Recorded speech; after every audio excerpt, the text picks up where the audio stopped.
Hi, everyone. Welcome to the 10th Annual New York Game Awards. This is a celebration of our first 10 years and a fundraiser for the New York Video Game Critics Circle's work in underserved communities. In the weeks leading up to the awards on January 26th, we'll be honoring some of those immensely creative geniuses who've made outstanding contributions to video games, to the industry, and to fans like you and me. That's right, Reggie. The first of these Andrew Yoon Legend Awards goes to Jerry Lawson, the awesome creator of the video game Cartridge, the Fairchild Channel F console, and a strong black man who stepped up and never gave up. Without the brilliance of Mr. Lawson and his cartridge innovations, we would not have had any of the great consoles we've had during the 60 years of storied game history. Not the Atari consoles, not the Sega consoles, not even the Nintendo Switch, which actually still uses cartridge-inspired card. Now, tonight, we're thrilled and honored to have Jerry's son with us to accept our Legend Award. Anderson Lawson, your father did amazing, essential work that will be remembered forever. Congratulations on having such a brilliant father and for receiving our Andrew Yoon Legend Award on the 10th anniversary of the New York Game Awards. Congratulations. Thank you. Thank you for having me. From what you remember, how did your father get his start and how did he rise to create this great thing that changed the world of video games? So my father has always had an affinity for electronics. In growing up, he was into science, and it was encouraged early in his childhood. My grandmother, Manning's Lawson, spent a lot of time making sure that he went to some of the best elementary schools in New York City so that, his curiosity for science would be, I guess, nurtured in the right way, so to speak. Okay. So one of the things that interested me, Anderson, was that your father, at the age of 13, I think, created this radio station in his bedroom. Can you tell me a little bit about that? And was he also kind of a tinkerer and creating stuff all the time? Yeah, so he was very much a tinkerer, and actually around that time, in most of his life, he was into ham radio. A lot of people don't really know that. I want to say his handle was WH6LVN. I just remember him saying that a lot in the garage growing up. And he even had a hat. I can find that somewhere where he actually has his call letters on there. So he spoke to people all over the world with the ham radio. And so he was into that pretty big. And that is very cool. Yeah. And then from there, as far as the tinkering is concerned, that actually led him into doing a lot of fixing of television sets in his early to late teens.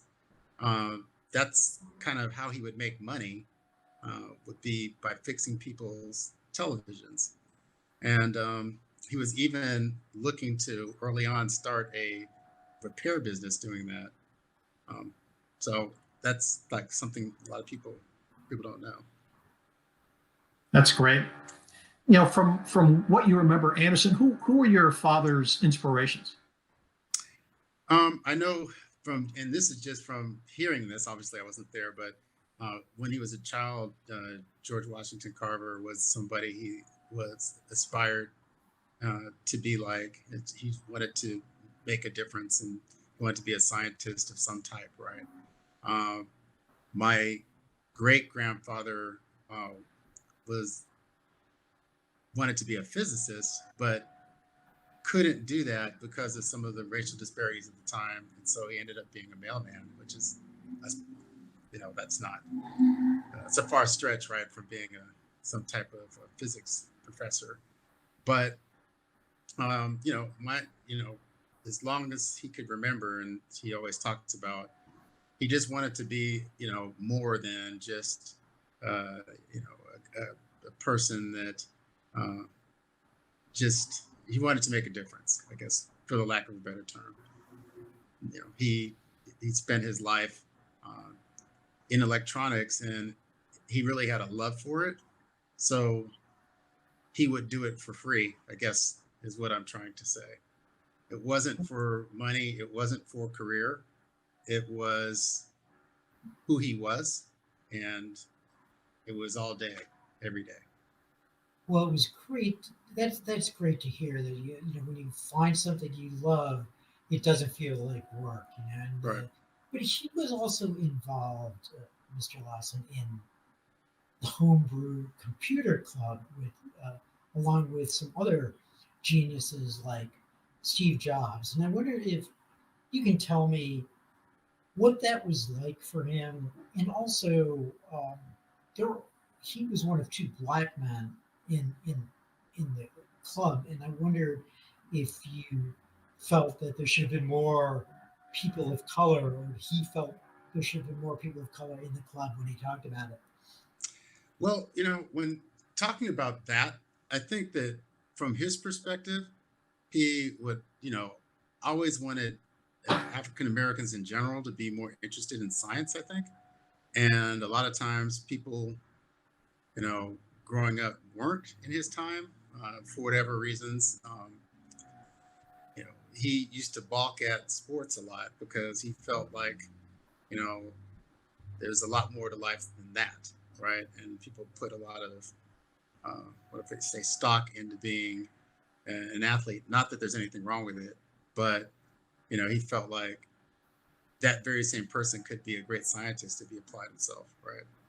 Or that person could be a doctor, it could be something else other than just an athlete.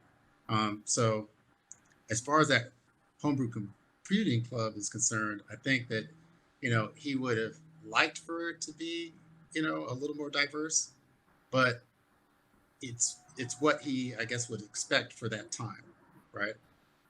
There was nothing in him that would complain about that type of thing. It's people of all colors, shapes, and sizes in our garage, as I grew up seeing. If they had an interest in science, then it really didn't have a color, if that makes sense. It really does. It really does. Let's get to the work he did to create the console. Your father created a demolition derby game in his garage. How did that game and the making of the Fairchild Channel F come about? And if you know, what were some of the challenges that he faced? Oh, sure. So that I guess I can start with the demolition derby. Um, from what I understand, he worked on that for or with a company out of Mountain View. They put that game out, and then it was published through um, Chicago Coin, and but the very first, I want to say the very first game that they put out, they put inside a pizza parlor. I want to say it was a Shakey's Pizza in Sunnyvale, I believe, and made a little bit of money. Now, all at the same time, he's working at Fairchild. So he was a field engineer. So a field engineer is somebody that they work with companies and talk about different parts that they might have. So if if a company has an interest in building something, he can provide them insight into different electronic components that might be able to work inside their system. One of those guys, or one of his customers, was a man by the name of Al Alcorn. And he worked for a company at the time called Syzygy. And Syzygy is actually the name of Atari. It's Atari before Atari. And he needed some components to display, I want to say, digital characters on his screen, right? For his Pong game. And my father provided him with some insight into that. And so they developed a friendship. And shortly after that, that's when he started his work on the demolition derby. After that was completed, his bosses got wind of what he had worked on, and it ended up that he was asked to be the head of a new video game division that they were starting over at Fairchild Semiconductor. So into that idea, the idea of a cartridge actually didn't come directly from my father, right? It came from a company called Alpex. Alpex Corporation had a prototype.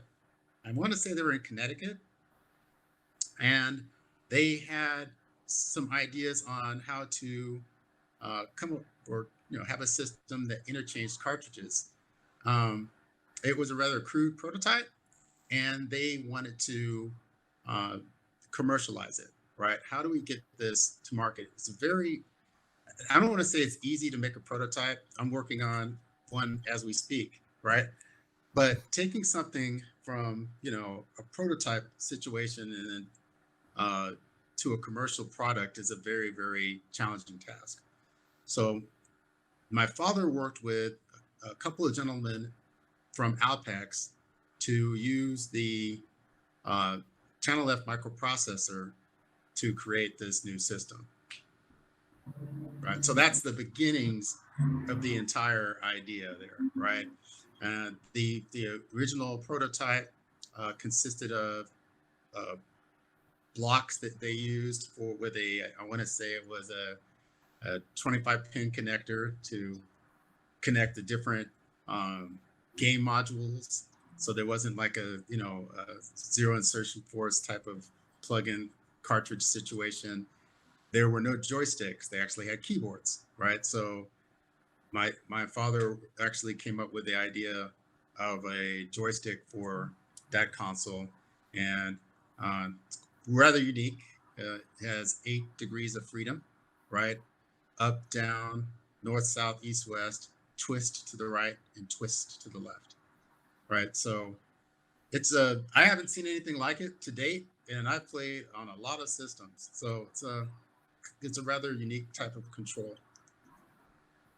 Well, Anderson, what was his work ethic like? I remember seeing a photo of him falling asleep at the computer and made me think that this is a person who works relentlessly and very much cares about the work he is doing.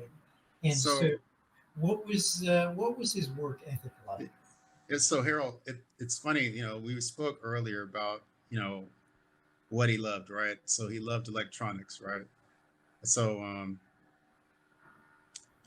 that was his love, that was his passion, and it was so much ingrained into who he was that it's only natural that you fall asleep in it. Now I know he spent a lot of time reading stuff, when I say tinkering, because I didn't know when I was a child what exactly he was doing. It was only dawned on me till I got a little bit older, and I would help him with things. I understood how to solder and components onto a printed circuit board when I was maybe 8, 9 years old. Right? That's just something I knew how to do because he taught us that. But his work ethic, I would say, he was always working. So it's kind of weird, I wouldn't even want to really call it work, right? Mm. You know what I mean?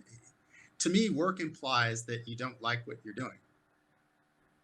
No, is it? I know you know what I'm saying, and I know that you didn't mean that in that sense, but it's just that he enjoyed what he did so much, Harold. It was like, it's not work. He was living his passion. I know, it's because I'm trying to describe it in such a way that he never really walked away from it, if that makes sense, right? To me, when you say work, I'm doing something, and then when the effort is over, I at least get to walk away.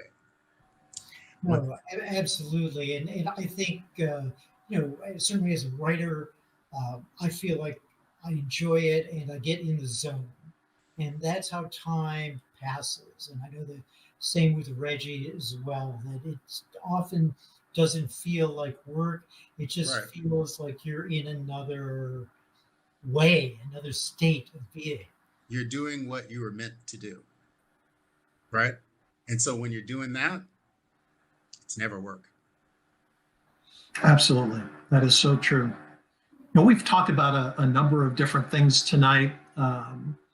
You've shared some insights about your dad. What's the one thing that you want everyone to know about your dad that maybe hasn't been shared before?